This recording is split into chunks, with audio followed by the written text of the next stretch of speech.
స్వాగతం. ఏ manual to self. So,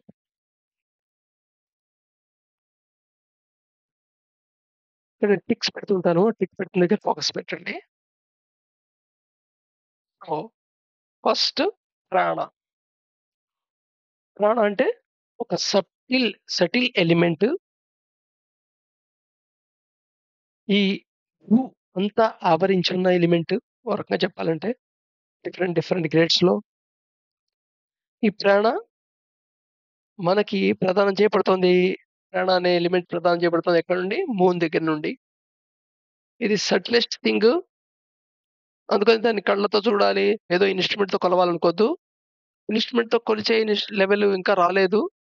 ఆహ్, అంత లో వాల్యూ ఉన్న, అంత లో వాల్యూ ఫ్రీక్వెన్సీ ఉన్న లేదా అంతకంటే కొత్త ఫ్రీక్వెన్సీ నువ్వు మెజర్ చేయగలిగేది సర్టెన్ వాల్యూ నుండి సర్టెన్ వాల్యూ దాకే.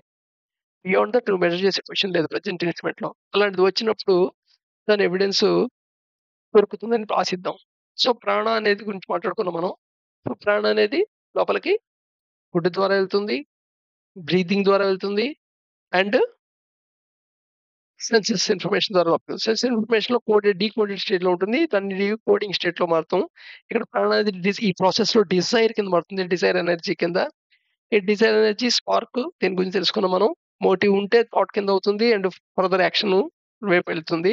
అదర్‌వైజ్ అది రిజల్టెంట్ ఇంటెన్సిటీ కింద అక్యుములేట్ అవుతుంది. ఈ రిజల్టెంట్ ఇంటెన్సిటీ పాజిటివ్ అక్యుములేట్ అయిందా? నెగెటివ్ అక్యుములేట్ అయిందా? ఏ రేషియోలో ఆ డీకోడింగ్ ప్రాసెస్ జరుగుతున్నప్పుడు ఆ సెంటర్స్ యొక్క రేషియో ఏమిటనేది ఇంపార్టెంట్ అని తెలుసుకున్నాం అంతకుముందు. సో, ఇప్పుడు ఈ ప్రాణ ఈ ఒక రూట్ చూద్దాం ఏమవుతుందో. సో, ఇది మాలిక్యులర్ ఎనర్జీ కింద సో, ఎందుకని మాలిక్యులర్ ఎనర్జీ అంటున్నానంటే, మాలిక్యులర్ ఎనర్జీ అనే పదం ఎందుకు వాడతామంటే, యాస్ట్రల్ బాడీ ఫంక్షనింగ్ చేయడానికి ఉపయోగపడేది. So, it is utilised by astral body functioning. First ఇమ్మీడియేట్‌గా ప్రాణ లోపలికెళ్ళంగానే అది యాస్ట్రల్ బాడీ యొక్క యుటిలైజేషన్‌కి పనికొస్తుంది. At the same time astral బాడీయే రెస్పాన్సిబుల్ యాక్చువల్‌గా నీ థింకింగ్ ప్రాసెస్‌కి.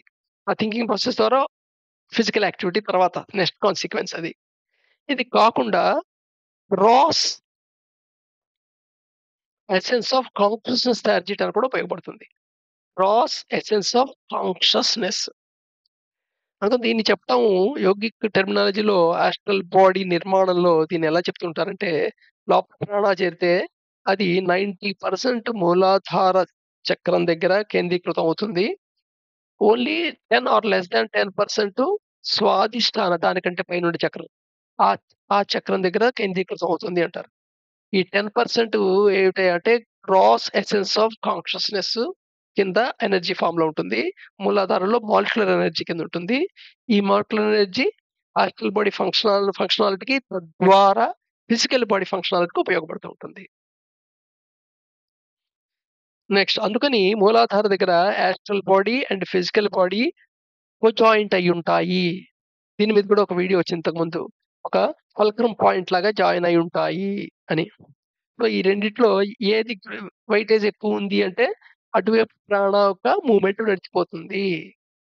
క్రాస్‌నెస్ వైపు ఉందంటే, కేవలం మెటీరియల్ ఫంక్షనాలిటీకే విషయాలు వెనకాల వీటి విషయాలు పొందటానికి, వాటిని అనుభవించడానికి అటువైపే మొగ్గు చూపించుంటుంది.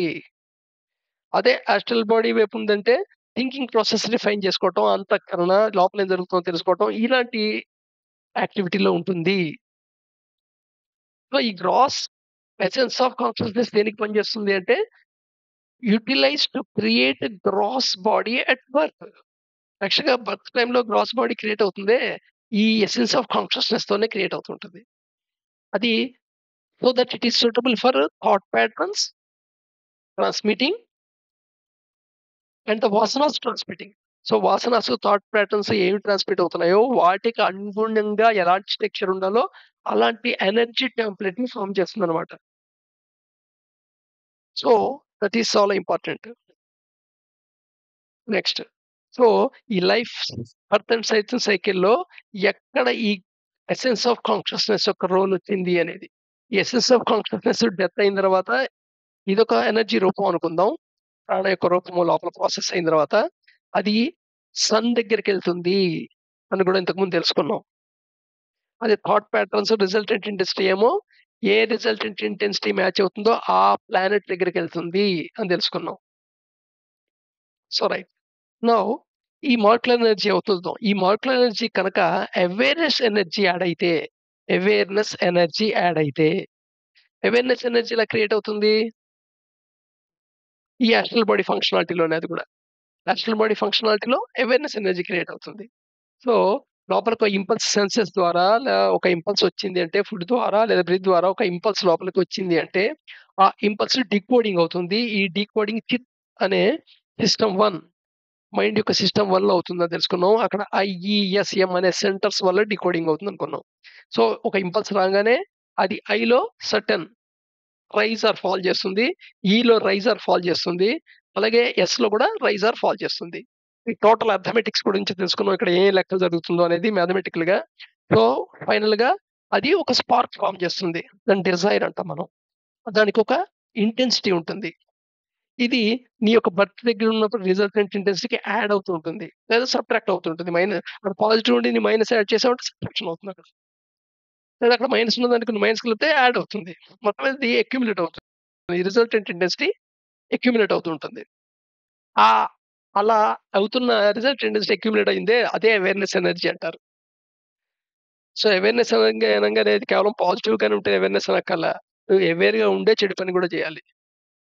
సో, ఈ మాలిక్యులర్ ఎనర్జీకి అంటే ప్రాణాకి మూలాధార దగ్గర అక్యుములేట్ అయిన ప్రాణాకి అవేర్‌నెస్ ఎనర్జీ యాడ్ అయితే దాన్ని ఓజస్ కింద నెక్స్ట్ స్టేజ్ ఓజస్. ఓజస్. ఇది యోగిక్ లిటరేచర్ కొంచెం చదివిన వాళ్ళలో ఈ పదం తెలిసి ఉంటుంది. ఓజస్. ఓజస్ పెరగాలి అంటారు. సో, ఓజస్ అనే ఎనర్జీ ఫార్మ్ కింద సంతరించుకుంటుంది. ఓజస్ కింద ఫార్మ్ అయిన తర్వాతే దానికి మూవ్‌మెంట్ అంటూ వస్తుంది అట్‌లీస్ట్. ఏది సుషుమ్న నాడి గుండా అది మూవ్ అవ్వటం. లేదా ఈడెడ్ పింగళ నాడి గుండా కూడా మూవ్ అవుతాం. So, at the same time ఇక్కడ ఫ్రీ విల్ కూడా జనరేట్ అవుతుంది. As a byproduct. Free will. ఇక్కడి దాకా మన బిలీఫ్ సిస్టము, కండిషన్ బట్టి నువ్వు నేను చూజ్ చేసుకున్నాను ఇలా చేయటానికి అనుకుంటావే అది విల్ పవర్. ఇది ఫ్రీ విల్. రెండిటికి చాలా తేడా ఉంది. సో, ఈ ఫ్రీ విల్ 3 గ్రేడ్స్‌లో ఉండొచ్చు. సెకండ్ గ్రేడ్ గాని, థర్డ్ గ్రేడ్ గాని ఫార్మ్ అవుతూ ఉంటుంది ఇక్కడ. అది డిపెండ్ అపాన్ ఆహ్, ఓజస్ ఎంత క్వాలిటీ ఏర్పడింది. అవేర్‌నెస్ ఒక డిగ్రీ ఎలా ఉంది. అవేర్‌నెస్ ఒక మాగ్నిట్యూడ్ బట్టి, అలాగే ప్రాణ మాగ్నిట్యూడ్ బట్టి వీటన్నిటి మీద ఆధారపడుతుంది. సో, ఈ 2, 3 దేనికి యుటిలైజ్ చేయబడుతుంది?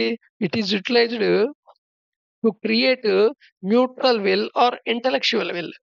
న్యూట్రల్ విల్ అప్పుడేంటంటే మామూలు మెటీరియల్ విల్ అని చెప్పొచ్చు దీన్ని.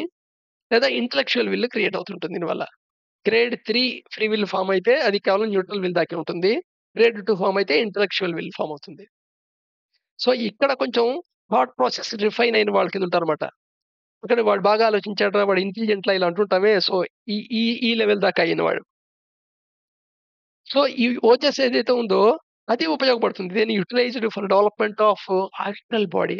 ఆస్ట్రల్ బాడీ గూడా సేమ్ ఫిజికల్ బాడీ లాగా కంప్లీట్‌గా డెవలప్ అవ్వాలి. ఆ డెవలప్‌మెంట్‌కి ఉపయోగపడుతుంది ఓజస్.